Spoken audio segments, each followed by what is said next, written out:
चिराग पासवान की पार्टी के सांसद अरुण भारती ने बीपीएससी को लेकर छात्रों पर एक बड़ा बयान दे दिए छात्रों। पहले आप अरुण भारती का पूरा बयान सुन लीजिए।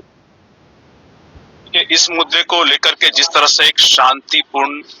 जो छात्रों का प्रदर्शन था, अपनी चिंताओं को लेकर के, अपने कंसर्न्स को लेकर के, अपनी आकांक्षाओं को लेकर के, क्योंकि मैं भी एक अभ्यर्थी रहा हूं एक वक्त पे, चाहे डीयू में एडमिशन का हो, एसआरसीसी में हम लोगों ने एंट्रेंस एग्जाम लिया था, चाहे अपना पोस्ट पीजी एमबीए जहां से किया है उसके लिए हम लोगों ने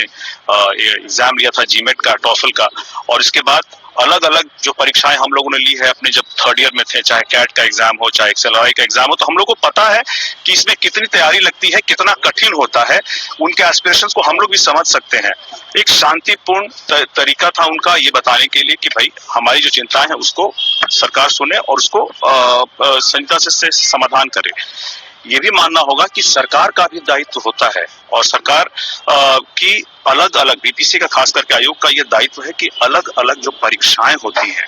इस प्रणाली को कैसे बेहतर किया जाए, ये सरकार का दायित्व है, उनकी जिम्मेदारी है, जिसको बीपीएससी को करना चाहिए। ऐसी कोई भी परीक्षा की प्रणाली को बेहतर करने के जो भी उपाय होते हैं वो करना चाहिए। तो यही करने के क्रम में अगर जो परीक्षाओं छात्र और अभ्यर्थी उनकी कुछ चिंताएं हैं तो उसको भी एड्रेस करने के जो एक शांतिपूर्ण उनका प्रदर्शन था, उसमें एक राजनीतिक दल, विरोधी राजनीतिक दल जो अब अप्रासंगिक हो चुका है इंडिया गठबंधन के सामने, अपने असामाजिक तत्वों को उसमें घुसा करके उन्होंने इस पूरे प्रदर्शन को बदनाम करने की कोशिश की, अभ्यर्थियों को बदनाम करने की कोशिश की। हर ऐसा मुद्दा जो राजनीतिक मुद्दा नहीं होना चाहिए उसको उन्होंने उठाने की कोशिश की, युवाओं के भविष्य से खिलवाड़ करने की कोशिश की। इसकी हम लोग सख्त निंदा करते हैं।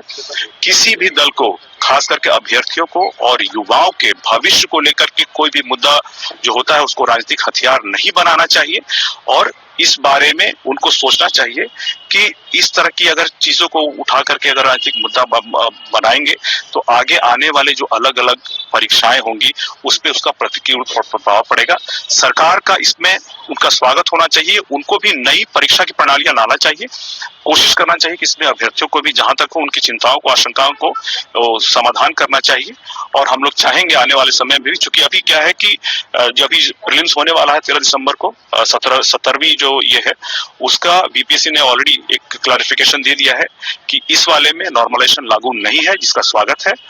तो आप कह रहे हैं कि आरजेडी और इसका स्वागत है, प्रोवोक करके पॉलिटिकल कॉन्स्पिरेसी आपको लग रही है इस घटना? बिल्कुल, ये पॉलिटिकल ये कॉन्स्पिरेसी है राजद की तरफ से। इन्होंने कोशिश की है इस शांतिपूर्ण जो उनकी उम्मीद थी, चिंताएं थी, उसको उन्होंने एक गलत तरीके से भड़का करके कोशिश की कि कैसे इस विरोध को वो उग्र बना सके, भड़का सके, ताकि वो एक अपनी जो उनकी प्रासंगिकता धीरे धीरे खत्म हो रही है इंडिया गठबंधन के सामने, अपने आप को कैसे प्रासंगिक बना सके युवाओं के भविष्य से खिलवाड़ करते हुए। तो आपने सुना कि सरकार को लेकर अरुण भारती जो सरकार की हिस्सा है उन्हीं ने ही सरकार पर आरोप लगा दिया कि युवाओं के भविष्य के साथ सरकार खिलवाड़ कर जाती है। इसमें आप सभी क्या प्रतिक्रिया है, कमेंट जरूर बताइए। लेकिन अभी के लिए मैक्स पासवान, जय हिंद, जय बिहार।